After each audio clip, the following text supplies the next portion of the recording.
Hello, this is international football commentator Derek Ray of the EAFC video game and the Bundesliga. You're listening to the SFF Podcast World Cup Special, the home of World Cup 26 banter.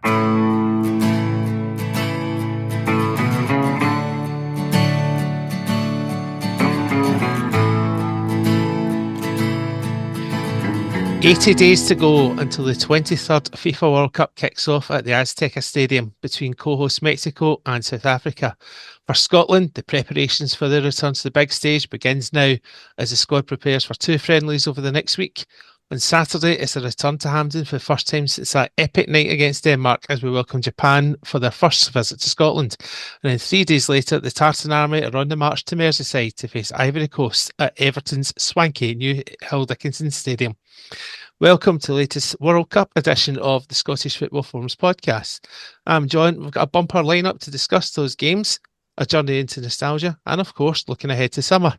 First up, a man who's clocked up lots of air miles for the national team over the last few years and had a game of keepy uppy with Stephen Thompson in Norway. Welcome along, Josh Henderson. How are you, mate? A game of keepy uppy, John. I think you're really over egging it there. I think it was meant to be a game of two touch that lasted for one touch. And that was the end of it. So all good, mate. Can I believe it's only 80? Would you say 80 days there to 80 days to the World Cup kicks off, yeah. 80 days, right? Wow. And this is Japan's first visit to Scotland. Yeah, so we've played Japan 3 times. In Kirin Cup, aye. Yeah, so all Kirin Cup matches in '95, which was a 0-0 draw. Mm-hmm. Then 2006, which was also a 0-0 draw when Scotland won the Kirin Cup, and then a friendly in 2009 where Japan won 2-0. That was George Burley's penultimate game, yeah. And this will be the first time we've played Ivory Coast, so yeah, that'll be interesting. So next up, we have the media darling of the SF family, a man who wasn't even born when we last qualified for the World Cup. It's Rabsy Nisbet's long-lost son, Daris. How are you doing? Yeah, I'm doing well, John. How are you doing, mate? I'm good. Yeah, good. I'm glad that you can join us. No doubt you'll be getting the phone calls from BBC, Sky, ITV over the next week or two. But yeah, we better welcome along our special guest. So that's a young team. So we need a veteran to keep them in check. A veteran, thanks, mate. So welcome along our special guest, a man who's followed Scotland through the highs of regular qualification to the many lows since, but whose pre-match gigs have kept the Tartan Army going. Welcome along, DJ and Scotland fanatic Tam Coyle. Tam, welcome to SFF. How are you? Here's my friend. Good. Looking forward to this. Yeah, good. I'm glad. Well, of course, we've just discussed it's 80 days until America. Josh and Daris, you're obviously lucky enough to be going. How's your respective plans coming along? Not too bad, yeah, all good here. Just looking forward to the games now over there. It should be some experience. Can't wait, man. We still trying to sort out the digs situation. Right now, I've got Alison. She's putting me up in Jamaica playing. But I think depending on if the money situation, I need to see if one of my mates is wanting to split in with me for the digs, and then maybe Alison's going to get the hump. But that sounds like the plan right now for Boston. But fly out 10th of June. Cannot wait. Do you know what I mean? You're talking about. I mean, I'm only going for Boston. I'm not going for Miami for disclaimer. It's just too much. Basically, it's just too much. But see, to be there in Boston for that time, in terms of all the history that's to do with America and all that in Boston, all the kind of Irish bars we would be able to hit up over there. You know what I mean? Just be unbelievable. And actually, it would be good to take a wee cross-country tour of America as well to get to the stadium for the game. Yeah, the logistics are going to be hard, but I can reveal that SFF will have an interview lined up with someone to try and help out the Tartan Army with that, but I will keep that under hat for now. But yeah, it's something in mind. So how many of you guys are going with yous? So I'm travelling over myself, and then I'll meet folk over there. So I'm actually in Barcelona for a night before I fly out to the States. I'm the same date as you, Josh. I fly out on the 10th, but I'm on. I don't think I get into Boston till like maybe 9 p.m. or something. I'm on the Barcelona flight over, so I've got a day in Barcelona, and then the fun starts in Boston. You're no fun in Barcelona. It should be all good in Barcelona. I doubt there'll be many Scotland fans, but we'll. Once we get to Boston, that's when the party starts. So bring it on. Excellent, mate. I've got it was all a bit of a mad, when the way that the groups kind of get decided, and then we found out where we were going. Because I'm not a great fan of this World Cup in terms of the format at all, but in terms of trying to figure out where we were going and all that, so it ended up a mad scramble. So I'm travelling out myself, but there's probably about 12 of us, going out, and we're all kind of a wee bit separate, because some of us are going out for the second two games, some of us are going out for one game, some of us are going out for the first two, so we're all a bit kind of spaced out. But the thing about the Tartan Army is that, you know this, Daris, like, so I've got my mates that I go to the Scotland games with, obviously, but like, I can easily go to an away match, and there'll be boys that I've known for years that you only really see every so often at the Scotland away trips that I'll just hang out with for the whole kind of weekend. That's the joy of following Scotland. Yeah, that's it. Yeah. As I say, I'm flying out myself as well, which is I think a lot of people are doing that as well, just with the whole, when we found out where we were going to, it was just a case of, I'll sort myself out, and if I'm on the same flight as people, then happy days. If not, then you'll meet folk anyway, you know what I mean? So it'll be all good. What's your plans for it, Tim? It's a long story. Like everybody else, we met, obviously, the draw got made, right, we're going. Looked at the prices, and I just ended up, I'll know why, money's so tight. I'm different for a lot of people. I'm going out for the first game. I'm going out for the Venezuela game, if it's Venezuela, the Saturday before. And then I'm coming home, because I'm getting quite a lot of money to DJ. I'll be DJing at campus for 3 games. And then I'm going out, if we qualify.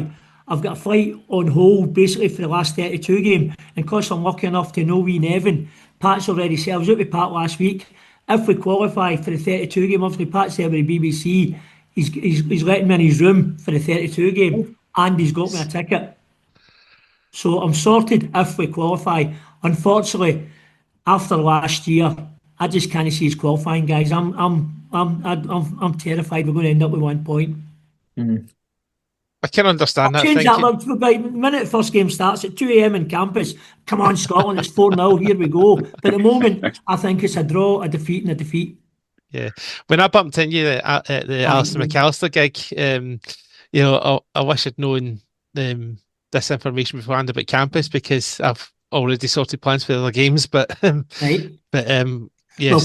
know why. Obviously, everywhere in Scotland, in Glasgow, in every part of Scotland should be mental. But campus, after the Denmark game, we'll only play so open, because even the garage, big sign up, 365. The garage isn't open on Monday, Tuesday, Wednesday, are big rivals. So campus end up with 700 people in after the game. The queue was right down Sucky Hall Street. There's still people coming at 1:30, 1:45, because people were pushed and got up the road, and folk were still coming in. He done about 24 grand in 4 hours. Mental.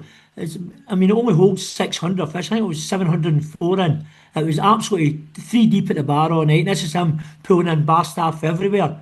Even the owner and the manager were all behind the bar trying to keep accusing him. It was one of the best nights ever, as we all know. And I thought, because I said I've kicked out me off over the years, I didn't think we were going to qualify. When Denmark equalised 2 each, I just stand up house, told you, fucked it up again. And that last minute is going to live forever, as we all know. Yeah, how many times, guys, have you all watched the goals back since that night? Oh, hunters. I was watching back the other day. I was watching back this morning, I think.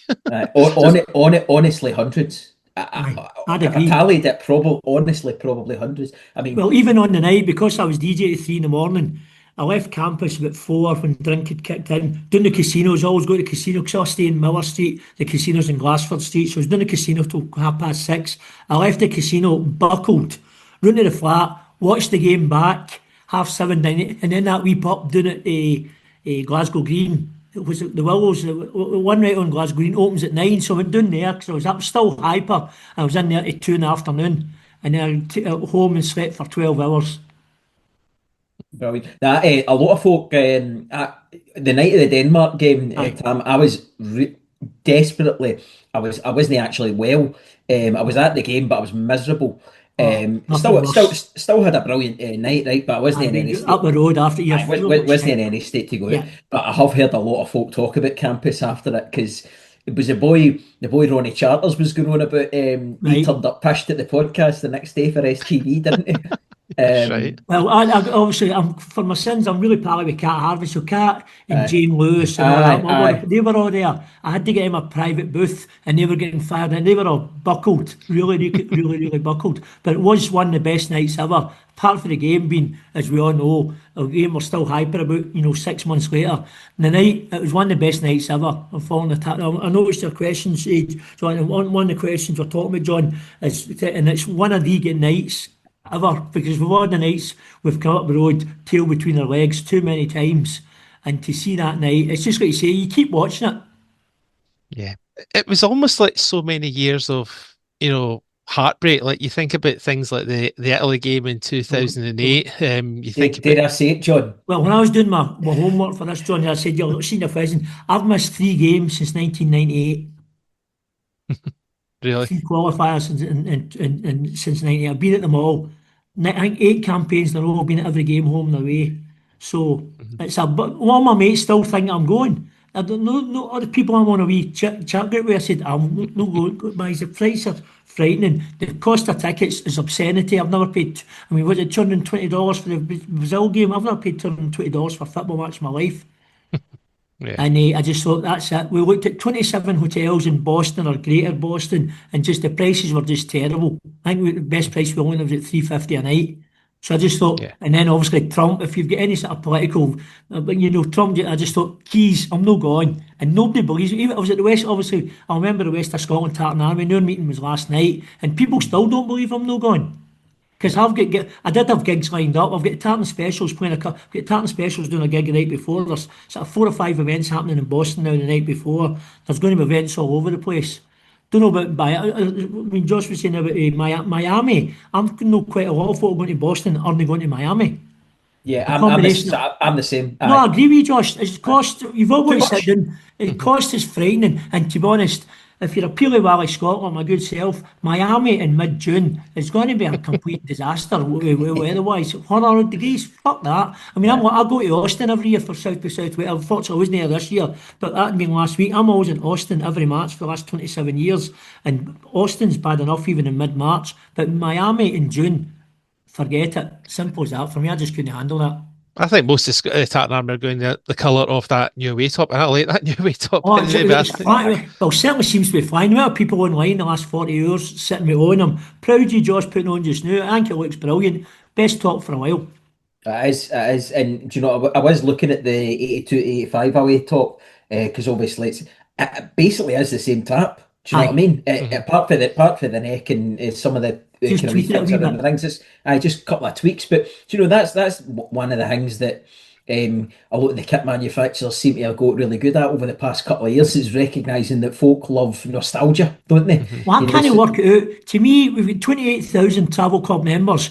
The manufacturer's got with 10 designs of, and put a vote out, and the 28,000 could decide that should be a new Scotland strip. I mean, obviously my club team, Clydebank, we've done that for the last 3 strips, and the fans voting it. We put out the board put out designs, and then we are voting it, and the winning design wins it. And I can't work out why Scotland don't do that. It's probably too big a pool to vote from, with I think that's dead simple. The joys new computers and all these things, it'd be dead simple to organise. You could organise that in 10 minutes. Yeah, you're right, Tim. They done it. I remember a few years ago they done it for the goal celebrations. Of course. They sent it out. What did the fans want, right? Yeah. And they all voted for bits and pieces, right? Now, folk have got different opinions on bits and pieces. I love bits and pieces, right? But some folk don't like it, right? But that's what the Travel Club voted for. Correct. They done it for 2-3 years, and then they get rid of it. Yeah. Yeah, it's I don't know why that happens. But let's look to the two games. So the Scotland squad was announced last Monday, and I did check right before we came out to make sure there wasn't any call-offs. And as far as we know, there's no call-offs at this stage. So we've got goalkeeping situation of Bain, Gunn, and Kelly. There's one getting regular first team football. The other two aren't. Craig Gordon's obviously out because of I believe he actually hurt his shoulder sitting on the Hearts bench. His muscles snapping up is what McKenna said. That's probably the biggest area of concern at the moment, guys, isn't it? Centre halves up front, I think, with 3 areas of concern. Apart from but that's the number one area of concern. Goalkeepers aren't playing. The thing is, about the goalkeepers is it's not really the fact that there's an injury crisis, right? That's not what I'm worried about. I'm worried about the fact there's nobody. See, apart from Angus Gunn, right, and Craig Gordon, right, there's nobody that I look at and think, right, I'm comfortable with him between the sticks. Yeah. You know what I mean? So and they're no young keepers coming through right now. Like what wee boy goes into a football team right now and thinks, right, I want to be a goalie. There just doesn't seem to be any really good Scottish keepers coming through. I'm just totally off the cuff here, but is there any team in the Scottish Premiership right now that has a Scottish goalkeeper that's first choice every week? Scott Bain, that's it. No, it's really Scott Bain. Yeah, that's the only one, maybe. No. And after Kazakhstan, no. Yeah, he's done well with Falkirk this season, to be fair, but I think that's his level, and it's a good level playing in a team that's punched above their weight, let's be honest. But is he an international keeper? I wouldn't think so. He probably deserves his place in the squad, but that's simply because, there's nobody else coming through, as you say, Josh, and Liam Kelly sitting in the Rangers bench as well. Gunn hasn't kicked a ball for Norwich. I think he had a Carabao Cup game earlier in the season. That's been it. And Robbie McCrory went out to Denmark because Kelly weren't playing him. So that's the sort of state that we're in. But we'll move on to the speaking about players who aren't getting games. Daris, Anthony Ralston still makes this squad somehow. Now, I know that Aaron Hickey's injured, which doesn't help, but we did call up with McCrory and Patterson. Patterson's getting the odds game. McCrory's playing well week in, week out at Bristol City. Was there a case for, I'm not advocating this completely, but was there a case for Stephen O'Donnell being in the squad ahead of Ralston right now?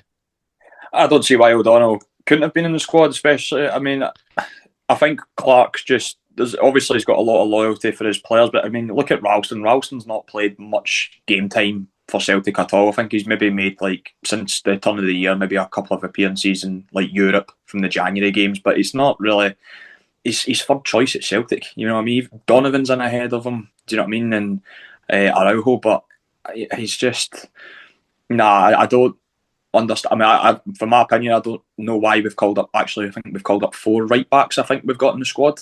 Do you know what I mean? Does Ralston need to be there?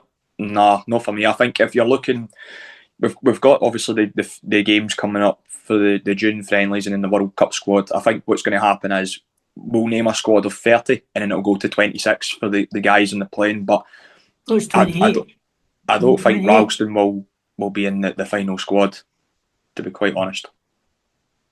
But it's a good opportunity for the likes of Patterson to come into this international break, especially with McCrory as well, who's been doing pretty well at Bristol City of late. So I think this is a good opportunity for the likes of Patterson or McCrory to come in and staple that right back position for sure.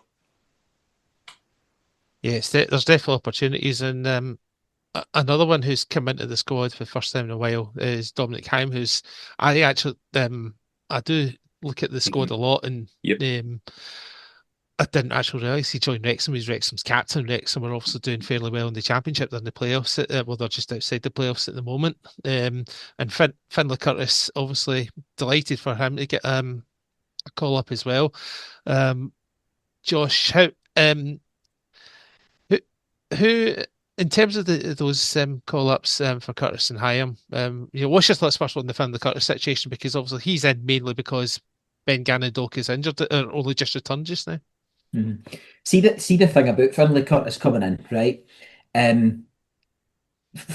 One of the things Clark's always gets slaughtered for is he's not brought in young players, etc., etc. Fucking bollocks, absolute bollocks. He's done it in a he's done it in a different way, right? He's never got to a double friendly header, right? And brought in 6 or 7 young players and played them all, right? But see, over the years of Clark as a manager, there's no doubt that the team has evolved and he has brought in players gradually and phased them in. Yeah. He's had boys in the squad. James Wilson's a good example. He brought him in, gave him a wee bit of experience. No doubt, in time he'll come back into the squad when he's got a wee bit more development. Dokes, Garen Dokes, another one. He kind of more burst on into the team. He has gradually brought in youth, and that's what he's doing with Finlay Curtis. Finlay Curtis has got a big career ahead of him, still very young, doing very well at Killie. We'll see how he does when he gets back to Rangers at the end of the season. But really excited. Dom Hyam's an interesting one. Most memorable for coming on at the very end of that legendary Norway game. Only cap That's so that's far. that. Yeah, that's his only cap. Yeah. I don't know much about. Well, for that exact reason, I don't know much about Dom Hyam. Curtis is another one, but Curtis is one that we know a lot more about. I would like to see him get a wee bit of game time. One of the problems that Clark has and that we have is that we have no wingers. So Finlay Curtis is an exciting young winger. Looks right now like he's going to be a player for Killie. Time will tell if he's able to play at sort of Rangers' level.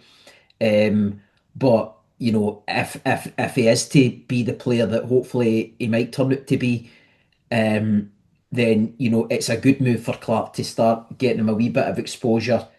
Now might not come in playing a full game, but it might come in getting some minutes just to see how he copes at that level against top players because. A lot of the Japanese players play in Europe. A lot of the Cote d'Ivoire players play in Europe, so they're going to be taking strong teams to play against us, albeit it's friendly matches. Yeah, that's it. And it's good that the squad hasn't had any withdrawals yet because, the podcast did have 2 withdrawals earlier today, but one of them has wheeled himself back in. Welcome aboard, Stevie Rayside. How you doing? How was your meeting? I'm good. Everything went well. So glad to be here and hope everybody's well. Yeah, we certainly are. We're just chatting about the Scotland squad, etc. Sam, I'll come on to you before I bring Stephen back in. Who for you needs a solid camp over these next couple of games? Because most of the squad is probably picked by Steve Clark, but there's one I or two think spaces. obviously is Josh Ridley too. He's very loyalty. I thought the boy, if Hearts, Milne was have got a shout for this one. I was quite surprised he didn't make the squad. And Stephen O'Donnell never really let us down. I mean, he's a steady Eddie, full player. He's never let Scotland down. I certainly remember a good game at Wembley a few years ago. When Motherwell's defence doing so well, if you pardon the pun, the last year, all year, and I'm shocked at Motherwell. Stephen O'Donnell, I would have brought him in this week. I know he's been there, done it, and maybe he's a bit older, but I would have brought Stephen O'Donnell in for this week. Motherwell and Motherwell and Hearts both deserved a player in the squad just because of such a magnificent season. I'm quite shocked that Stephen that he didn't bring one from each in. Stephen, you want to come in with a defence of your club man because we obviously Hickey's injured, which is why Ralston's in the squad. But Ralston's only had in the calendar year 2026, he's only had something like 23 minutes of football. Stephen O'Donnell's playing with a team that's punching above their weight and keeping clean sheets every week. Stephen O'Donnell this season has produced the best comeback since Jesus. Yeah, the resurrection in that guy's football career. I mean, wow, he was someone who had been the scapegoat for many a Motherwell fan, at times including myself, when we were going on bad winless runs under Kettlewell, and to see him playing the way that he's played this season has been brilliant. Alongside Stephen Welsh, who's another one that we've got on loan for Celtic that people feel maybe should be in a shout to being in the squad. The caveat to that, if you like, is are Scotland going to play the same style that Jens beat last year's Motherwell play? The answer to that is absolutely not. So that would be Steve Clarke's argument for not including them. The reason that I say he should be included, Anthony Ralston has been picked. Now, Anthony Ralston is Celtic's, if all the current right backs are fit, fourth choice right back behind Alistair Johnson, Araujo, Kobe Donovan, and then Anthony. Now, I'm not saying that for 1 minute Anthony's a terrible footballer. What I am saying is, how is that pick justified when you've got someone like Stephen O'Donnell who has been a one of Motherwell's standout performers this season, and can do a job. Yeah. Right, Daris, you've got your hand up there, mate. Do you want to go? Yeah, I was just going to say, guys, as well, with the squad, Craig Halkett deserved to be in, yes or no? I would say, look at the season he's had at Hearts as well. I think you could have made a strong case for him being in the squad, definitely. Yeah, he's called up the likes of Hendry as well. He's kept it the same. I would have liked to have seen Halkett called up. I think defensively for Hearts this season, he's been really solid. So I would say he's unfortunate to miss out in the squad. I think he would have benefited from this March camp and get some minutes and experience in the national setup for sure. Agreed. Yeah, my personal view in that is that there's always going to be players that we all think should be in the squads. No matter how well we've done over the last few years, and let's be honest, Steve Clarke's done a terrific job, but there's always going to be one or two players who we think should be in there. But Craig Halkett, I think, was very unlucky to miss out in the squad this time. I don't know how well Jack Hendry's doing in Saudi League just now. Last I heard, he was in and out because of injury. He's been injury prone since the last Euros, which he wasn't great in. But Steve Clarke sees him as someone that can come in and do a job. I think Ryan Porteous is one that seems to have disappeared, although MLS season's only just kicking off, so it maybe wasn't the right time. But I don't think his team will come back. But I don't see the thing is with that, John. You're not telling me that Jack Hendry's out there in Saudi Arabia playing at a high level. You know what I mean? Exactly. I mean, we're not going to get into all this, but I reckon there's more to the Clarke Porteous thing because he had that horror show at the Euros opening game, and he's never really been seen since. You know what I mean? And Steve Clarke's not the type of manager that a player makes a mistake and then he traps forever, right? He just vanishes him. Grant Hanley's your perfect example. Grant Hanley's had plenty of bad moments under Steve Clarke, but he's always played him. I suspect that there's something a wee bit more to that in terms of Ryan Porteous and his relationship with Steve Clarke, or maybe I'm just surmising here. Maybe his response to that setback at the Euros. I don't know, but it's a shame because right up until then he'd been brilliant for Scotland. Yeah. We were actually establishing a really, really good back three with Kieran Tierney on the left of the centre back, Ryan Porteous on the right, and then it was kind of Hanley, Suter, Hendry, one of those three in the middle, and we were kind of establishing a really robust defence there. But he's decided to go to a franchise league, hasn't he, and put his feet up. Well, they will be handy if there's a squad crisis in them because he's obviously out there, but we'll wait and see what happens there. So speaking of Clarke, now his contract's obviously up after the World Cup, and one press conference a while ago he said he was 25% staying, 75% going. Last week he said he was 50-50. Tam, he's qualified his first 3 out of 4 tournaments. Would you be against Steve Clarke staying until Euro 2028, or should we move on after the World Cup regardless and let him go out in that high? No, if we move him on, first of all, who are we bringing in? So there's no obvious candidate out there. If we get through the group stage, even get to 32 and a usual Scotland, a glorious loss to somebody later on, that gives them, to me, it gives them another 2 years. If it's the same as the Euros and it's a couple of disasters again, then I don't think the public will want him staying on. I don't think he might want to stay on. Because, I mean, the Euros last year, I'm still thinking the minority amongst my friends. I thought games 2 and 3 in the Euros, hold 70 minutes and then go for the win, was a good tactic. And if we'd scored in those last 2 games, Steve Clarke would be a fucking hero. As you know, it didn't work out for us and the results didn't go our way. But I thought his tactics, hold it tight, don't get murdered in the first game, hold it for 7 minutes, then go for it, bring on the subs, go for the result. I thought that was a fair tactic. It just didn't work for us. So it's all results dependent, football. If we get us through the group stage in June, he gets another 2 years as far as I'm concerned. Yeah, On the grounds of, I can't think of anybody else. I think with it being a home Euros as well, because obviously we're one of the co-hosts, I think that's maybe what might swing the SFA and maybe swing Clark for another 2 years, because it's going to be a transition when he regardless. And well, I mean, Where would he go? I mean, I keep hearing he's one of the 4 names for the Celtic job. That wouldn't happen. I wouldn't have thought so. No. They'll know. They wouldn't take Clark. I'd be amazed if they wouldn't take Clark's style of football. And I see, to be honest, after Clark's experiences at Kelly in terms of some of the abuse he took, I don't see him taking the Celtic job. Right. Plus, to be fair, Clark's getting on. You know what I mean? He's what? Me, Steve Clark and Pat Nevin were all born in the same week. Behave yourself.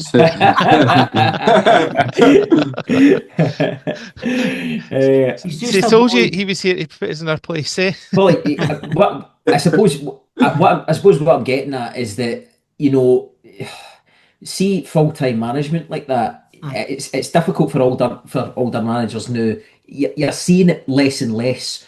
I mean, Martin O'Neill, actually, ironically, look at the situation Martin O'Neill's got. He's just an older head, and Sean Maloney's doing everything. Or Daris will tell us that. But yeah, I'm with you, Tam. I mean, if Clark, if he gets us out of the group, he's done more than any Scotland manager in history. Correct. So he gets another 2 years from me.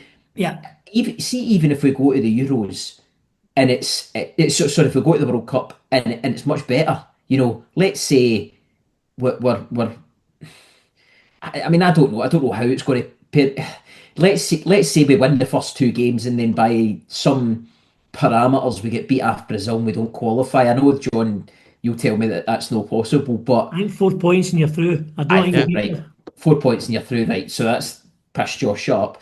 But see if it's a lot better. I think he's probably got an argument, because see, the thing is, he's got so much credit in the bank. 3 major tournaments. Do you know what I mean? It's not just it's not been a big chance that he's managed it. You know what I mean? He's done it by creating an incredible team. There'll be many people listening to this thinking that Steve should step down, and I genuinely think that that's a case of be careful what you wish for. Be very, very careful what you wish for, because he is the most successful Scotland manager in my lifetime. He is someone who's proven that he knows. I know he doesn't need to. Well, more than likely doesn't need to be a home nation Euros coming up, but he knows how to qualify.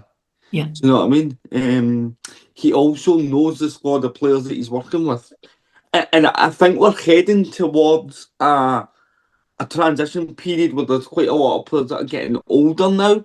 You look at like Andy Robertson's in his 30s. You look at Grant Hanley, he'll probably be another one who's kind of on his way out. Craig Gordon, the goalkeeping situation. I don't think you want to bring someone new into that. I think you want to have the man in charge who knows the squad, who's dripping these players in, like Finlay Curtis, like he's done with Ben Doak, Lennon Miller. Keep him at the forefront of making those decisions and see us through that transition period, if you like. I agree. But the only thing is, there's a quote last week saying he wants it sorted out before the summer. You can't give him 2 years next month and then we lose all 3 games in June. Haiti won't beat us. That can clip that if you want. Haiti won't beat us. That won't happen.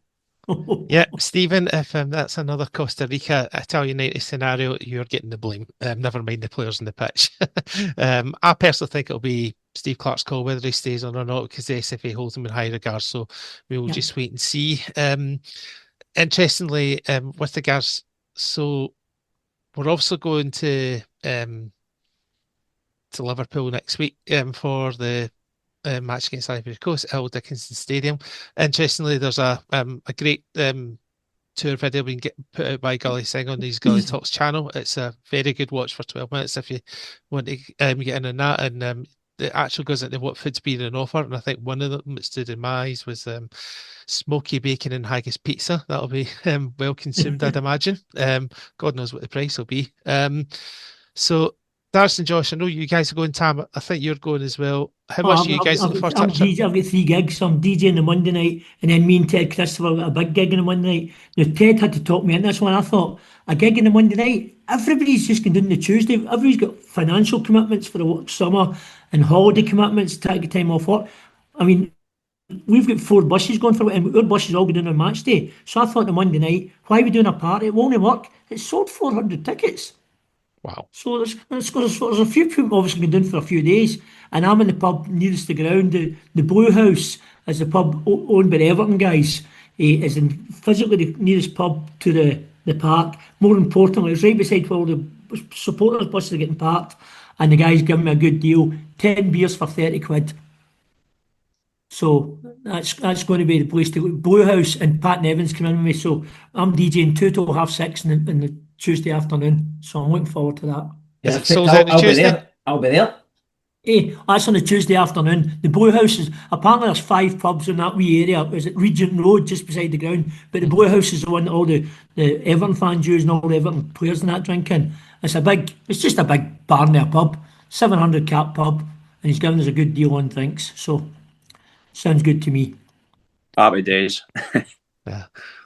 No, that all sounds good. Interestingly, Tartan Army, I just want to give a shout to Clark Gillis, because the Tartan Army Sunshine Appeal presentation, their latest donation is to a group called Tackle Africa, a group based near Brighton that is a way to help children affected by AIDS and HIV in West Africa.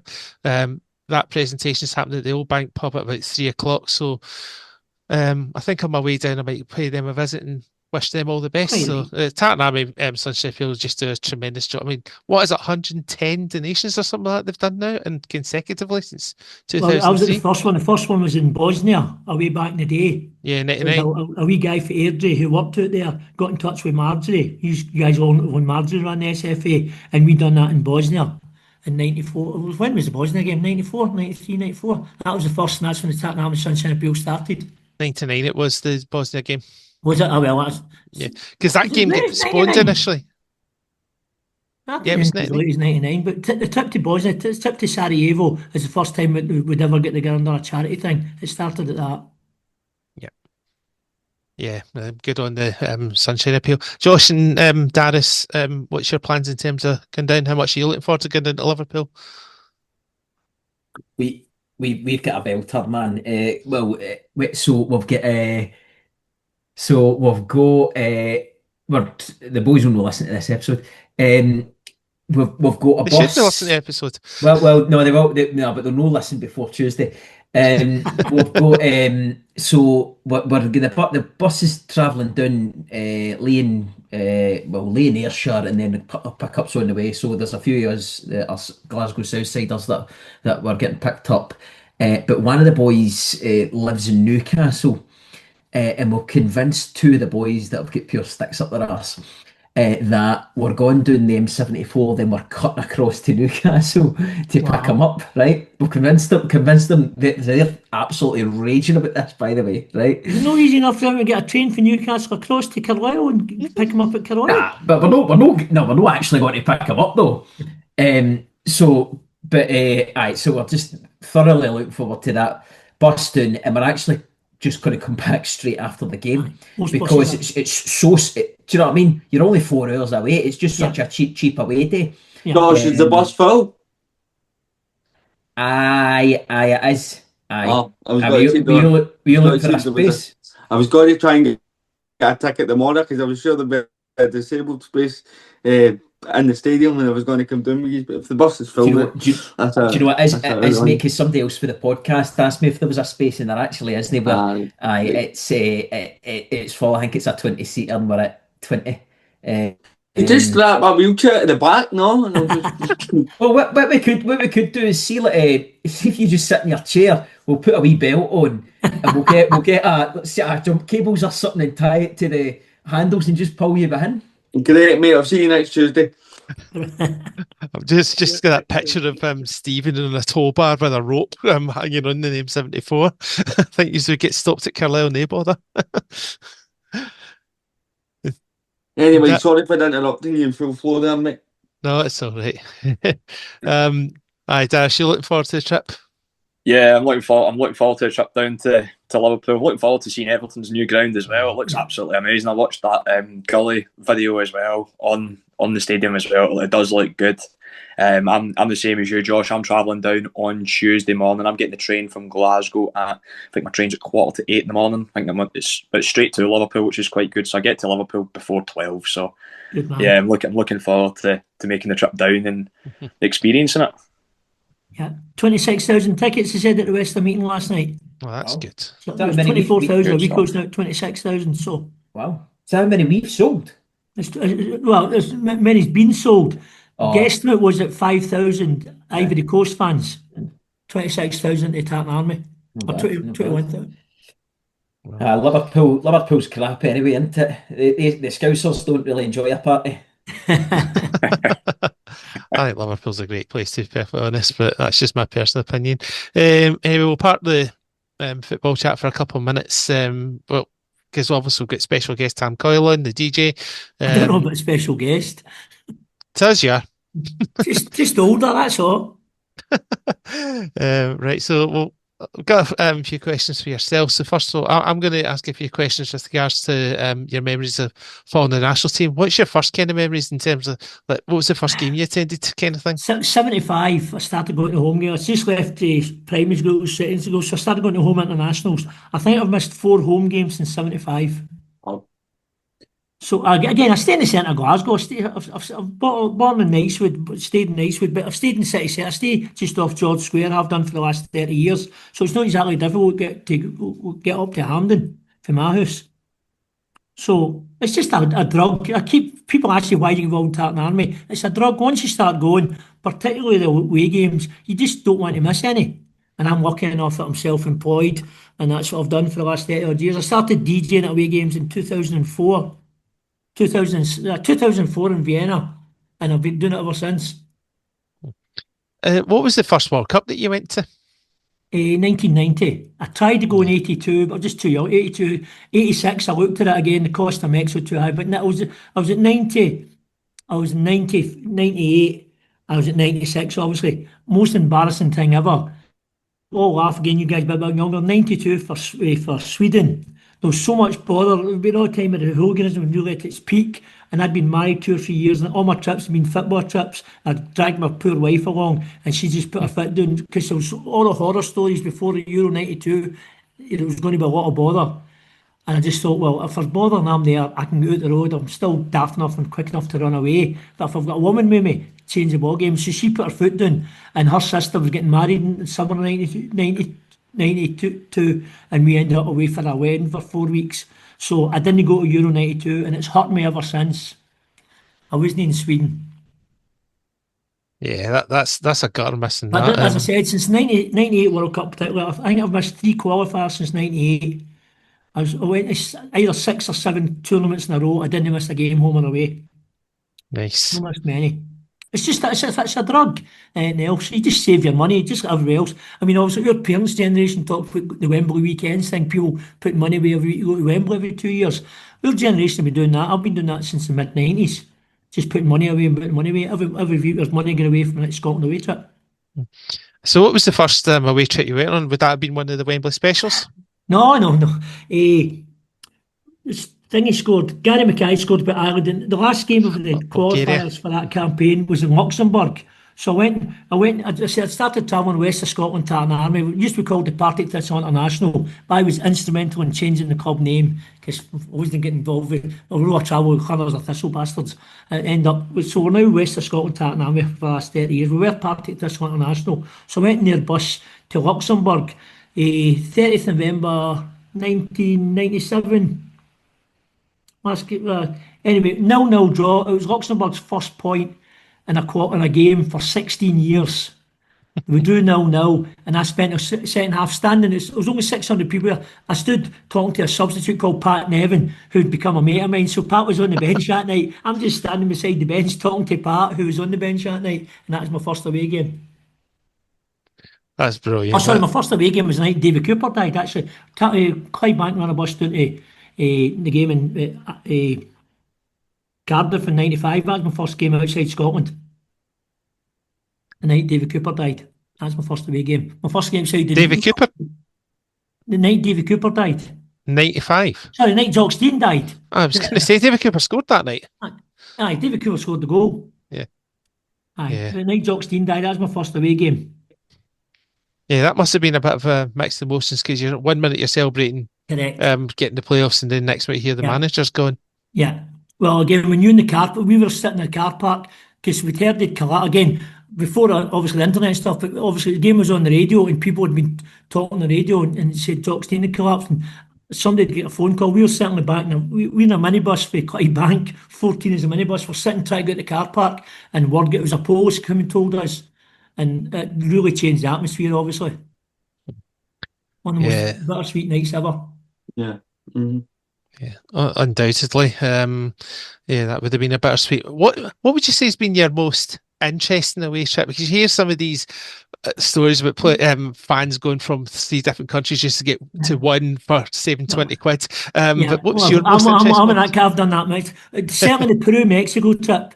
We went to Machu Picchu we did 10 days in Peru. When we went to Colombia first with a night in Bogota. Again, because it's 40 quid cheaper and we wanted to go to Bogota. With a night in Bogota, was certainly 2 of my pals were very interested to go to Colombia for some reason. I'm not saying which it was. But one night in Bogota, then we got to Peru, we'd done all the Machu Picchu, done all touristy pish for about 9 nights, and then going up to Mexico. We had a fantastic night, and because the SFA, because the Tartan Army, we're all worried. It was only 400s in Mexico, and we're all worried about the pickpockets and the thefts and all the rest of it. So I managed to talk to the SFA, the ticket distribution. I found a bar called the William Wallace Bar. It's actually going to be 2 Irish guys. So I end up, I've done my pre-match party in there, and the night before party in there, and SFA end up, the ticket pickup was in my pub. So everybody who was getting a ticket for the game had to come to that pub to get a ticket. So let's just say the pub closed afterwards. The guy went on holiday for 3 weeks and money made in 2 nights with Tartan Army. That trip's became a bit of a folklore kind it was trip, hasn't it? You know what I mean? Like you say, Tam, so few fans actually went to it. So few Scotland players went to it. Umpteen of them pulled out. So many boys go caps and they never played for Scotland ever again. Well, the worst one for that was Japan. Hong Kong. The Hong Kong trip was amazing. That's the night McFadden missed the plane home. Now, obviously, Stephen's on his podcast. McFadden missed the plane home because he may have been out with 4 or 5 yards, and I'm not allowed to say what happened. But basically, Big Willie McDougall was SFA security guy at the time, so he had to stay behind because McFadden missed the plane. So I got home 2 days later. My phone goes, Tom, Willie McDougall. All right, big man, how you doing? What happened with Faddy? What are you talking about, Gaffer? I don't know. Listen, he was in a pub with a Clydebank supporter who decided to get him signed for Clydebank for 20 quid. I wondered who that was. I get the blame for Faddy missing his plane home. Thankfully, Faddy never moved to Clydebank. Anyway. That's probably that. Hong Kong was an amazing trip for various other reasons, but Peru and Mexico. Well, I'm lucky enough. We travel. You meet, as Josh alluded to, you meet pals. You just get a plane yourself. You meet pals, and everywhere you go. I've been, I think, 154 away trips. I think the only place I wouldn't go back to in a hurry. We kept getting them every bloody Euros. I've been in Lithuania 5 times. I don't recall a great trip to either Vilnius or Kaunas. They're quite adored people, and they weren't great trips. And in fact, the beers a couple of times didn't help. But I wouldn't rush back to Vilnius or Kaunas. But most other places I'd go back to in a heartbeat. I've only got 4 countries to go, and UEFA's definition of Europe. I've only got 4 countries to go to, and I've done them all. What are those for? Gibraltar, because we played them and we didn't play them in Gibraltar. Which annoyed me. We played them in Spain. Bizarre enough, the one that a lot of people go now because we're all well travelled. I've never been to it. Montenegro. We've never played Montenegro. It's all countries we've not played. Oh, Andorra. We've never played Andorra. Kosovo. Kosovo. I've been to Kosovo, but I've travelled going, again, we've talked about going somewhere for the sake of going for somewhere, because I've been to another place a lot of Tartan Army. I've been to Romania twice, just travelling to other countries. But I've been to Kosovo. We were playing, where's the country beside it? Is it not beside Moldova? It's beside, I can't remember what Kosovo's beside. Serbia, I'm sure you've got Serbia. Maybe it went to Serbia, went a night in Kosovo, just for being Tartan Army train spotters. We've been to somewhere. I've certainly been to Kosovo, but I've never seen Scotland playing Kosovo. Yeah. Well, we'll see what happens with that. And you know you've just cursed it for Scotland getting Lithuania again the next year as qualified. €5. It was never a World Cup. It was every Euros. It's all the Euros, yeah. It's incredible that. No, I'm convinced the last country we will ever get, I've said it about 15 years ago, I've always said it, the last country I'll go to will be Andorra. I don't know why I've thought that. It'll be Andorra will be last. Yeah. Well, that would be one that would get a lot of people interested in going. No doubt about that. Andorra apparently play more of their bigger games in Spain anyway. Yeah. They play them in Barca. We'll just go for a day trip in Andorra and then go down to the game. I think a lot of people would do that. So, in terms of the Scotland section here, give us a six-a-side Scotland team containing one player from each of the World Cups, 74 to 98. 74, Dennis Law. 78, Kenny Dalglish. 82, Danny McGrain. 86, Davy Cooper. 1990, Stuart McCall. 1998, Colin Hendry. Who's getting goals? Are you just playing swap a bit? You never asked me for a goal. You said 6 players. Well, I said a six-a-side Scotland side. Big Braveheart could play anywhere. I'd put Big Braveheart in 6. Or King Kenny could play anywhere. Just give King Kenny do anything. I think, to be fair, most 7 and 6-a-side goals games, everyone takes a turn for like 1 goal, then it's the next person type thing. So you'll be all right there, or 10 minutes of time. Sorry if you've got this on your list of questions, John. But what's your favourite goal? A favourite goal Scotland ever scored? Aye, for your years. You've got to say the most important. I'll know, because I'm in that generation. Faddy's in Paris. Faddy's goal in Paris is just magnificent. I'm doing it watching it once a day now. For a few years, it was more than that. He's my mate. I still tell him the goal he should have saved it, and he get very, very lucky. But no, I'd have to agree. Although weirdly, Tam, do you remember one that he scored against Macedonia? I do. He'd been on the keeper. Aesthetically, I enjoyed that goal more, and people think I'm nuts. No, that was when he got to the halfway line, beat a defender, shimmied down the keeper. Shimmied down two in the goal and put it in. Because that to me just summed up James McFadden as a football player, that kind of goal. I don't know. Oh, you're right. My favourite goal of all time. It changes all the time, with everybody else. Right, Tam. The music, one of the tunes. What the tunes? Now, be honest with me. Uh-huh. Do you have a Keith Easton voodoo doll in your house? No, I would never do that job. I think him and his brother are brilliant. I think they're really, really good. I think they're obviously I've followed their playlists religiously. I think their playlists are good. They always try and mix it up a wee bit and throw in a couple of new songs all the time. I think the guy's very, very good at his job. Both brothers are good guys. I don't know them, but I've always admired their work. What? So you DJ all over the place. I don't know how many parties I've been to Scotland away day parties where you've been DJing. What makes a good Scotland song? What's the best Scotland song? Again, Sean Maid's here because he asked me the question. The best Scotland song of all time is Alice Tartan Army. Aye. Because it's got a line in it, and England can't do it because they didn't qualify. It was one of the greatest lines ever written. Aye. Second song's We Have a Dream, because again of my age, it was just wonderful at the time. The third one for the Tartan Army is the Tartan Specials. Not unbiased. Sex, Drugs and Sausage Rolls. Nothing compares to Archie Gemmell's Goal. Wonderful lyrics, wonderful band. Enjoy that one. So we've got a running theme in this podcast, right? It's a bit of a recurring joke, right?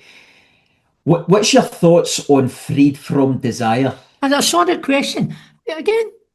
Inoffensive pop songs Tartan Army have taken to any song the Tartan Army take to, because I hate, if you talked earlier on about bits and pieces, I think it's a terrible song, and George Bowie's a good pal of mine, but I thought it's terrible. End up in that, he done that terrible BBC programme, half an hour on that programme. He got me to talk on the programme, and said, and I said, to be fair, if I play bits and pieces at away game, whenever he's pissed, it goes down a storm. So I will play it every away game. But would I sit and play it in the house? We're playing it now. No, it's terrible. I'm not a fan of that type of music myself, but any song that works. I mean, just like I'm saying, when Baccarat, to get an obscure 70s pop song, and because of the big man Stag and that becoming a Tartan Army song, is just incredible. And Yes Sir I Can Boogie's not going away anytime soon, guys, as we know. Absolutely. I mean, see, and particularly, it's amazing how particular you remember particular events or particular nights. Correct. I mean, when I think of Yes Sir I Can Boogie, I think about that 3-2 win against Israel. Right. You know what I mean? How it came on straight after. Yeah. When I think about Denmark, I actually think, and this is an absolute crying shame, that they didn't start the full time whistle with Letter from America. Yeah. I'm about to stand up. He's so right. He's so right. I'm about to stand up and applaud. Do you know what I mean? I was raging. It was an absolute shambles. It was an own goal. It was Because I had to go to campus. The fourth, Kenny McLeod scored that wonderful, wonderful goal, and I ran. I very relief hand. I think I've put in a hand before I've left before the whistle. I'm trying to get away to go back and DJ. So I stand. Usually when the board goes up for 4 minutes extra time, I'll go from my seat to the back, and then I'll wheak down the stairs. But actually, I ran out the ground when the fourth goal, and I knew it was going to be out. I had to get a taxi. But that was my first time ever. Ran on the Cathcart Road, got a taxi. I was in campus for 10 o'clock. First time ever. I was bloated by the time everybody else got there. By the way, I tell you a story about campus that night, boys. I think the fellow Hampden was in campus that night. Stephen, you missed it. Obviously, you come be late. With over 600 in, it was amazing that night.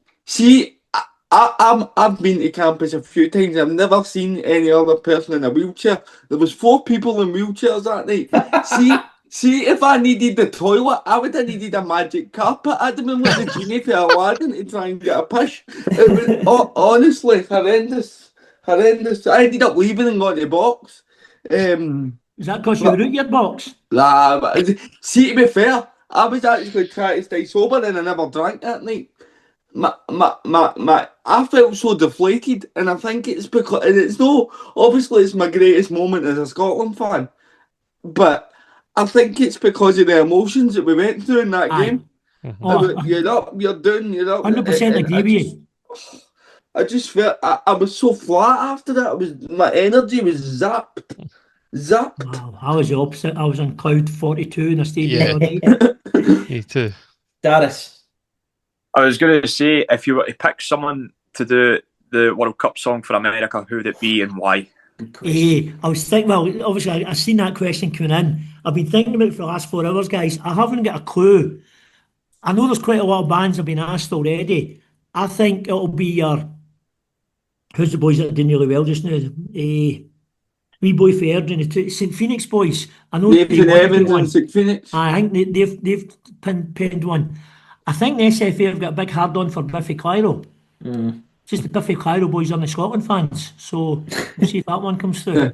But it could be anybody. I mean, I used to play football, he's still a good pal of mine, but Justin Fidelamici wrote the worst Scotland song ever, in my opinion. I just never liked that.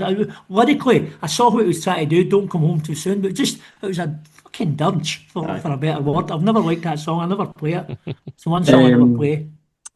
And the one that doesn't get enough credit for me, obviously I play about 8 or 10 different Proclaimers songs over the course of a campaign, but Scotland's Story with Proclaimers is their best song for me. I love Scotland's Story, it doesn't get the credit it deserves. It's funny you mentioned the Proclaimers there, because Josh asked the question, who should do the World Cup song? Surely they've got to come out and remaster Letter for America. Maybe even get the Scotland. Get the squad involved. It's right there. It's an open goal, and do you know what? I know it's the Chrissy Willimel of chances of Scotland World Cup song. And all the profits go to the Tartan Army Sunshine Appeal. You know what I mean? Get all this celebrities of Scotland involved in it. Do you know what I mean? It's a fucking like you say, it's a Chrissy Wallamore. For my sins, the game in '96, Eurogate, the Gascoigne game, I went to Kenny, the manager. The reason I've been DJing with the players for 20 years, because the manager's a pal of mine. And Kenny, I've been to a few games with Kenny over the years. Kenny's not to stage, he's old like me, he takes his grandsons to games. But I'll whisper this, don't put it on, I've got to watch this, a podcast about. The Twins don't go to Scotland games. They're Hibs fans. They're no Tartan Army. Yeah. So you've got to believe in your. So I don't think the Twins will get talked into doing a Scotland song. No, it was depending what pound size we're from, but probably not, to be fair. It's They're that not kind motivated. Listen, they're very principled, but they're not motivated by making a quick buck. He said to him, "Oh, look, this will do well for your career." Doesn't interest Craig and Charlie. They do things from the heart. They always have done. That's why I love them. I got a text from John, who used to present this podcast, and he asked, "How did it feel getting the DJ slot at Sports Personality of the Year?" And I know that clip went down like a lead balloon with some Scotland fans. Basically, it was the footage from. I'm sitting in the house about 2 weeks after the game, still on a high, and I get a phone call. And very highfalutin and exposed. "Hello, I'm so-and-so. I'm the producer of Sports Personality of the Year. We're doing a special feature on Scotland. We want you to DJ." And I'm like, "How did you get my name?" "Oh, we looked online. We saw the footage from campus." So that's why I says, "Well, I'd love to come down." "Oh, there's no fee involved." I went, "What?" So they paid £700 for they picked me up in a big Daimler, drove me down to Manchester. They put me up in the Holiday Inn, and I managed to end up the bar afterwards in the Holiday Inn. I managed to have 28 cocktails, broke a record, because they weren't paying me, so it was free bar all night, so I've hammered their cocktails. £15 a cocktail and I had 28 of them. And then the guy's up in the book, the wee guy dropped me off, he was picking me up, says, "Oh, it says in my book, you're picking me up at 7:30 tomorrow morning." Says, "Give that book, you're picking me up at midday, the hotel checkout's midday, so I'm not leaving the hotel till midday tomorrow, because I'm going to get hammered." So I just stayed in the bar at 5 in the morning. Nice. That's how I got the gig. I was totally astonished I got that gig. But again, the footage, I was told it was 9 minutes, so it said, "What song had you play?" I said, "What, Scotland? You've got to play Yes Sir I Can Boogie. And you've got to play," I wanted to play Highland Cathedral, and end up played 500 miles. And I end up 9 minutes at the rehearsal when I was doing there during the day. And then on the night, 1 minute, 28 seconds, that feature lasted. I was raging. Hey, that must have been all expenses paid after the BBC though, Tam. That must have been a nice wee trip. Oh, it was a nice wee trip, don't get me wrong, but I thought, well, I know Steve Clark stays in the Midlands. Stevie Clark, I might get a chance to say hello to Stevie Clark. And because the day before I was going down, all the talk was online that obviously McIlroy was going to win it. I thought, I followed Robert McIntyre on he's quite good in social media. So McIntyre had been tweeting about it. I thought, big McIntyre, but I might get a chance to meet him. He looks a good guy for going for a pint with me. I don't think there's another Scot in the room. I honestly don't. I didn't see one other Scot either at the do or at the after show party. I don't think there was one Scot there. I was disappointed in that. And the feature, as I said, I was told 9 minutes. We rehearsed 9 minutes because we were timing it a bit, and we rehearsed it to the second. And then for some reason on the night, it was 1 minute 28 seconds. Got it. Stevie. Sorry, I'm using my iPad, so it took me a wee while to unmute myself there. That's all right. I'm kind of taking it away from Scotland and in a tangent slightly. It's just the music enthusiast in me, Tam. What do you make of the music festival scene in Scotland at the minute? Obviously, it's the most vibrant it's ever been, Stephen. Oh, I see, because obviously there's a lot of people that I think that are disappointed with the Transmit lineup this year. Is that a case of me getting old? Well, I've DJ'd every tea in the park. I DJ'd every year at Transmit until last year, and I couldn't believe it. The Monday before Transmit, I've got all my tunes already worked out, ready to go, and I get a phone call from Jeff Secretary. "Listen, big man, did you see the Sunday Mail yesterday? Yet again, Transmit taking pelters, as I've done for about 4 years. There's not enough females on the bill. There's not enough female performers. Not enough females on the staff. All the rest of it. So they brought in a female DJ to play some me last year." So that was their thing about getting more equality at Transmit. But they get pelters again this year. There's not enough females on the stage. Big Jeff takes pelters every year for that. End of the day, Transmit sells it. To me, Transmit's a rite of passage for 14 to 24-year-olds in this country to go there, see some good bands and get leathered. No. Has been every year. Do you think it's a victim from the legacy that T in the Park left. Obviously, it was well documented how it ended, and it had to be done. But do you Well, it think didn't have to be done. That's the No, it bizarre didn't. thing. No, it didn't. Because Scotland, let Scotland Disney have really another massive camping style festival. Correct. No, I mean it has a Tina few Park small was ones. amazing. I'm biased. I mean, I booked the bands for one of the stages the first 2 years. I DJ'd at every single event, and it got closed because the health and safety said, "Oh, the oil pipeline that goes from the North Sea to where is it goes to Grangemouth goes under the campsite. Wasn't even under the main stage. It was under the campsite. And yet, so as Jeff put back in his submission, well, that pipeline also goes on Aberdeen Airport, under the main runway, under the Aberdeen Airport, and it's way down to Central Belt, goes under 3 secondary schools and 4 primary schools, and yet they closed T in the Park. It was it was a mystery why they get closed, in my opinion. Yeah, well, I'm saying it had to be done. It was obviously there was an argument for it being done, but I'm gutted because I never got to experience that. That was my argument. It was always the best weekend of the year when I for me. started going, it was Transmit, and it's just I've got such a bee in my bonnet that we've no got that Tea in the Park, that major festival because the crowds in Scotland. I might be biased, but I think it's the best crowds in the world, Scottish crowds, and I just feel that. Well, we all know if you're lucky enough to ever go to a gig at the Barrowland, the best venue in the world, bar none. Correct. And I'm lucky. I've worked in about 50 countries, and Barrowland's unbeatable for me. Correct. Daris. I'll still be. I mean, I'm not doing Transmit. I don't think this year. I think I'm doing the Proclaimers gig over at Bellahouston. And I do the bandstand every year, which I love. I do it every night at the bandstand. I'm a DJ at that. That's always good fun. Excellent. Daris. All right, Tam. I was going to say, what's been your favourite gig for the away games with Scotland? Like when you're doing your DJing, see for the away games, what's been your favourite one to do? There's been someone again. I didn't actually DJ it. I didn't have an event, and the night McFadden scored in Paris is one of the greatest trips ever. Yeah. Bizarre enough, because of the Proclaimers after many years decided to go to play Leith, and I remember getting the dates through. Look, we want you to DJ in Leith. I went, that's the night Scotland or Norway. I've got an event in Norway booked because I'm lucky enough. I've been in Norway 4 times. I stayed in Glasgow. I stayed in Edinburgh because we were playing in Leith, and obviously with that last fantastic minute, we scored 2 goals. It was one of the best DJing sets I've ever done. A half hour before the Proclaimers come on, the whole place was just absolutely bowser. It was just like being at Hampden or whatever. It was just magic. Thankfully, thanks to those 2 goals. But that was I mean, I'll stay long. But overall, events all over the place. Bizarre enough, we played a friendly up in Molde, right at the top of Norway.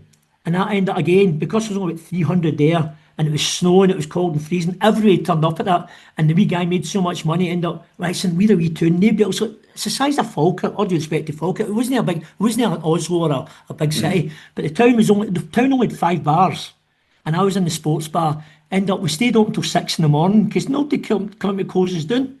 The same up in Reykjavik as well, we DJ'd up there a couple of times, the Faroes is great. The place up there, wee Vicky that owned the pub. Listen, there's no police about here. We stayed open all night. I was DJing till 10 in the morning. In Tórshavn. That was the 2-8 game in Tórshavn. Which is the only other funny thing about it. We're 2-0 down against the Faroe Islands. Scotland supporters, no pleased to put it mildly. And one of our supporters, who should better remain nameless, went down the front. He had a good drink in him. Folks, you wee Nazi bastard, you shouldn't be our manager, you German. And he threw his scarf right in the face of the absolutely bemused Faroese manager. They went to the rang dugout. He was that pissed. But I'll not mention John Grieger's name live on the radio. Oh, yeah. You're a bad man, Tam. Well, we're on this... whilst we're on the theme of nostalgia and music nostalgia, I've given all of you a ranking challenge with regards to Scotland songs that have been released from 74 to 98. So 74 was Easy Easy, 78 Ali's Army, that was the unofficial one, but it's the better one. What was the official one? It was Ole Ola by Rod Stewart. Correct. One of the worst songs. Ole Ola, we're going to bring the World Cup back from over there. Who wrote that lyric, for fuck's sake? Yeah, well, that's why we're putting Alzheimer in. 82, We Have a Dream. 86, Big Trip to Mexico. Italia 90 was Say It With Pride, and France 98 was Don't Come Home Too Soon. So we did this in a podcast a few weeks ago with Grant Stott and Grieve and Graham Easton, which went down well. But I just want you guys to put, it's just What simple. did they say? What did Graham and Big Stott say? What did they nominate for the song? Graham and Grant both put We Have a Dream at number 1, Ali's Army at number 2. But Josh, what order are you putting yours in, 1 to 6? Put your mic on, that would be good. Aye. Right. Right, hold on, give me them again. Don't Come Home Too Soon, Ali's Army, We Have a Dream. What was the other three? Yabba Dabba Doo, We Support the Boys in Blue. And so Easy 74. Easy, right. There's Big Trip to Mexico 86 and the Say It With Pride Italian 90. It was in that wee mini clip I sent you in the group chat. Right, number 6, Say It With Pride. Number 5, Don't Come Home Too Soon. Number 4, Big Trip to Mexico. Number 3, You're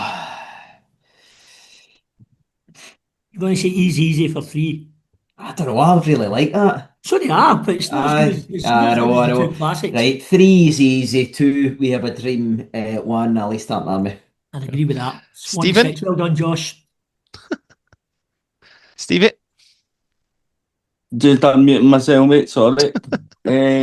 I've went with them in terms of ones that I've listened to, so I think that's it.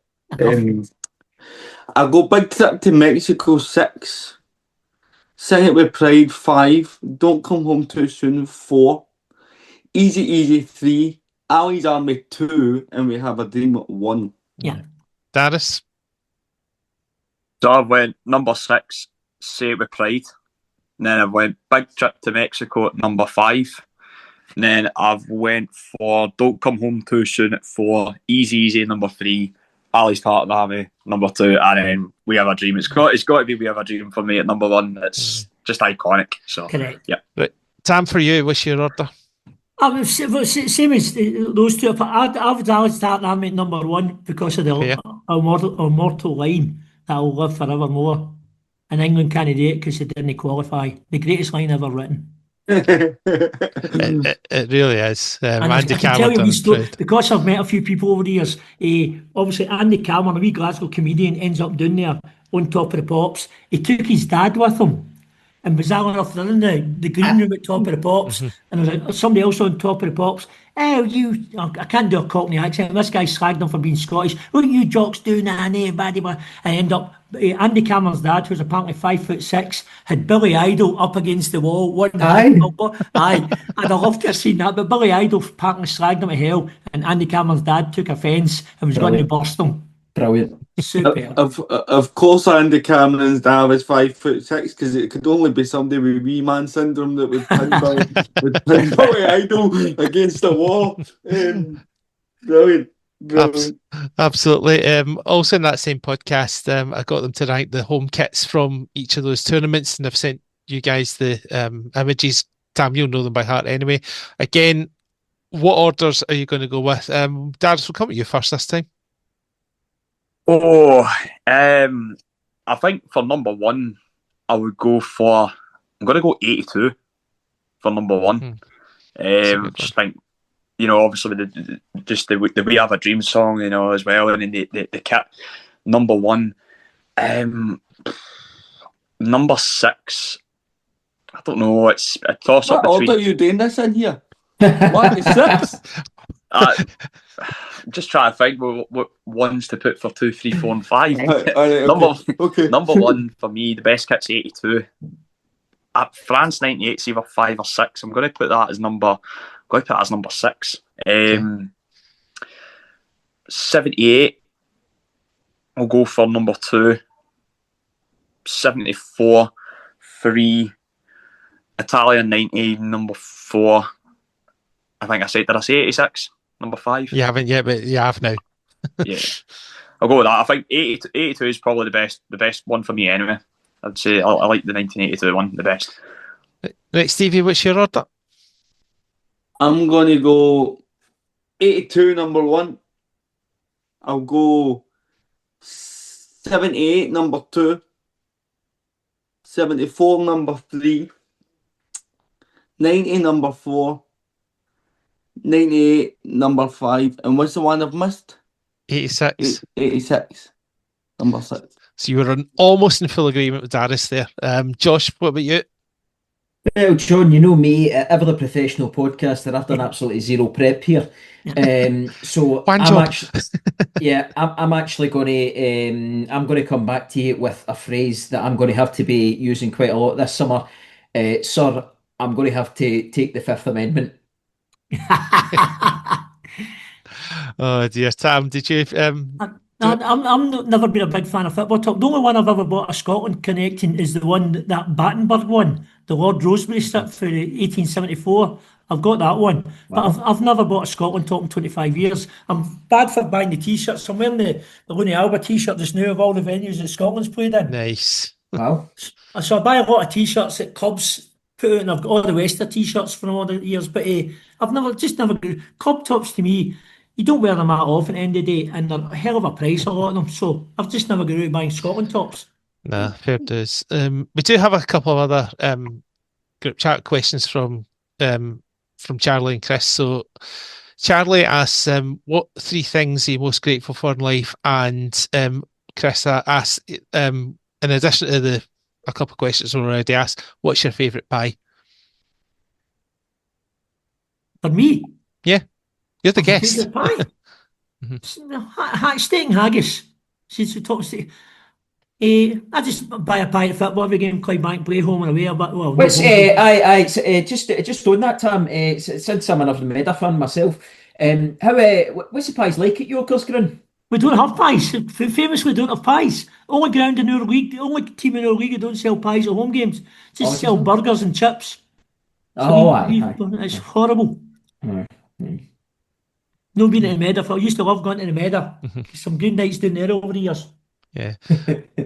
And what 3 things are you grateful for to answer Charles' question before we move on to the wee quiz? I'll be cliche and say I'm grateful I was born Scottish. A very cliched answer. Yeah. I'm grateful having good health. I'm grateful having the privilege of following Scotland all over the world for the last 40 years. Long may it continue. And that is a very good answer. So we'll to finish up, we'll do a quick quiz. It's called Who Am I? And I'm just going to rhyme off 3 or 4 little clues to 5 different players, and you just need to guess from which ex-Scotland internationals they are. So number 1, I have 52 caps for Scotland. I scored in 3 World Cups. I challenged Rino Gattuso to a square goal in Milan. Graham Souness. Joe Jordan. Joe Jordan's the correct answer. Oh. When he was the assistant at Tottenham, that's when that happened. So number 2. Wait, is this for everybody, John? I've had myself on mute there. I've made myself at Just jump. Whoever has the answer, jump in. Yeah, pretty much. There's no keeping scores in. So number 2, I have 67 caps for Scotland. I played at France 98. I had a few choice words for Germany in 2003. Christian Daly. Oh Yes. yeah. He's a chance to have my Wi-Fi shite. Tam, maybe you put yourself in mute for this. I'll next tell one. you about Christian Daly. The game at Wembley, the 2-0 game, the Gascoigne game, Christian Daly was spotted getting in the game with his 4 children, all with their England tops on. You know, Christian Daly's kids also, because Fletcher's getting abuse for the last few months with his 2 boys having split loyalties. Christian Daly was at 30. Christian Daly obviously moved down south very young age. His wife's English. All his kids are born in England. All his kids are England fans. Get over it. The Fletcher one just amazes me. How 2 brothers can go for one. I know. That's mental. There's one place for Germany, one place for Ghana, isn't there? That's Boateng's. The Boatengs, but the twin brothers going for other countries, that's just amazing. Yeah, Is that so we'll eventually be able to tell the difference between them? Is that why they pick different countries?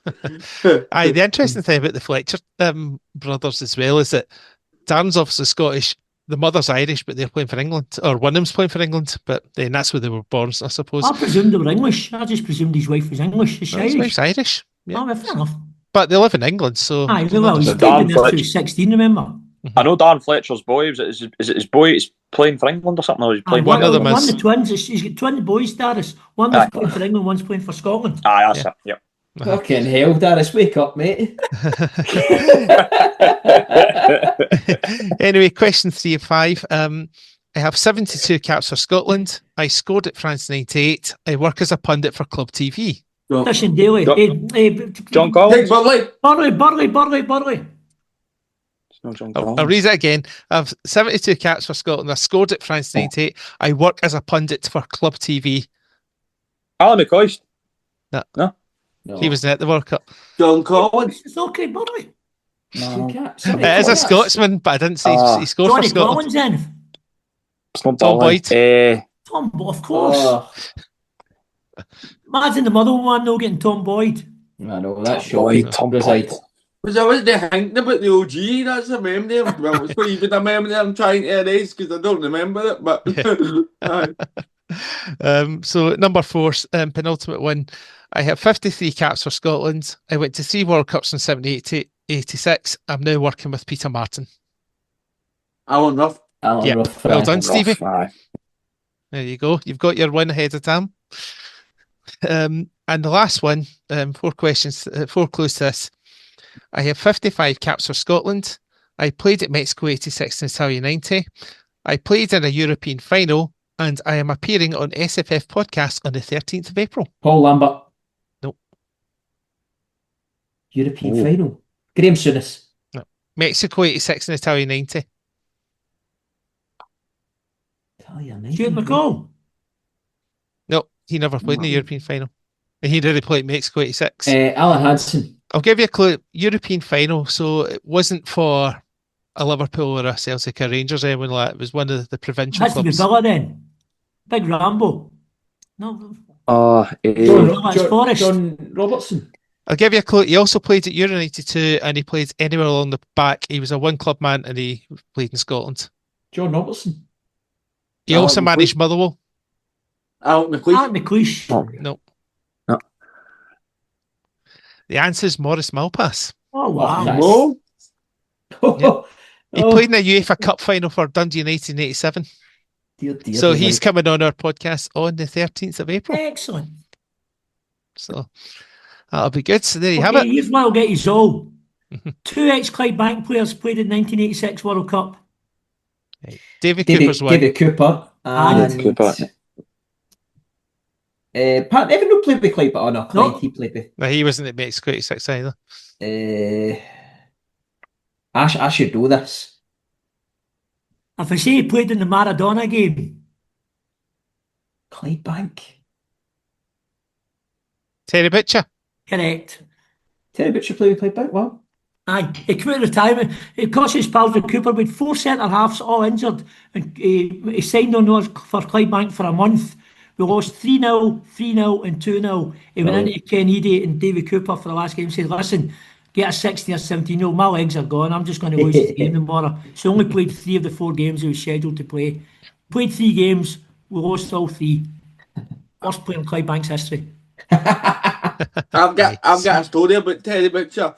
When my dad was working at Motherwell, my dad went to fix Terry Butcher's computer, and obviously he's no Terry Butcher, ex-England centre-back to a 9-year-old me. He's just Terry. Aye. And I've went into his house, the cricket's on the telly, and I've just put my feet up on the couch and turned the cricketer. My dad was absolutely mortified. But what a legend, honestly. Terry. aye, but was he more mortified when you took Terry Butcher's remote and turned on the 900 channels? I was trying to admit that out of the story, Josh. Jeez. Terry, what number's Babe Station? Oh God. Butcher to Babe Station, that could be the title. So well, there you have it. It was we have Maurice Malpass appearing on the SFF podcast in a few weeks' time, and we'll also be to get a transport expert in Boston who will be giving the Tartan Army more information as to how to get to Gillette Stadium, Foxborough. John, actually, sorry to cut you off there, mate. We caveat I didn't mention when I was talking about my plans for Boston. So you know who I'm a big trade unionist, and I'm heavily involved with the largest trade union branch in NHS, Greater Glasgow and Clyde. So I've actually arranged to take a few gifts over to the largest union branch at the Boston General Hospital. Oh, super. Wow. Well done, mate. Wow. So I've got a bit of, I'm going in there for a week and no a ceremony, but a week and a meet with them and all that. That's I can't brilliant. have my Sunshine Appeal spin-off event. That's it. Oh, very good. I'm not going to lie, guys. I mean, I made the decision that America was out of my price range, etc.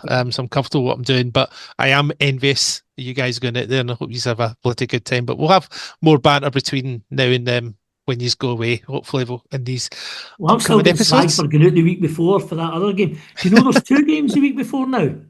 I only found out last night. We've got this game in New Jersey on the 6th, allegedly now against Venezuela. On Monday the 8th, we're playing Norway in Fort Lauderdale. For the players that aren't playing on the Saturday, Norway are doing the same. They've got a game on Saturday, and their sort of B squad are playing Scotland, Fort Lauderdale. Unfortunately, it's behind closed doors, so it's no much point when they're going. But there's a bounce game against in Norway and Fort Lauderdale on the Monday. Yeah, well, let's hope it's not as extreme as what, because on one of the last podcasts, in fact, the last podcast we did, speaking with Tim Vickery, and he was telling us about how France, before the World Cup in 2002, played a high-intensity friendly against South Korea the week before their opening game, and they lost to Dan. So you don't want anything like that happening. So hopefully it's just a bounce He game. said a bounce game, bingo, so it'll be knee hard, need daft tackles, hopefully. Yeah, let's hope not. Is there a game? Is the venue been decided for the Venezuela game? Has there been a venue? I'm still here. I'm still here in New Jersey, but New the Jersey. problem is Venezuela. Obviously, political situation. Venezuela aren't Trump's favourites at the moment. Apparently, the US aren't happy. We're talking about playing Venezuela. That's why it's not been announced yet. Okay. Yeah, watch this space. Anyway, we better bring this to a halt. It's been absolute fun this last hour and a half. But thank you to our special guest, Tam Coyle, for calling SFF tonight. And thank you, Josh, Daris and Stephen from the SFF community for joining me for this international special. Hopefully see a couple of you in Liverpool next week. And thank you to everyone who's You know where joined to go in. before the game. Yeah. I'll take all requests. Apart from don't come home too soon. I'll see you there, Tam. But thank you to everyone who's tuned in, and Right, good luck for cheers, guys. Scotland. Lovely Happy talking to you football. all. See you later on. Bye, everybody.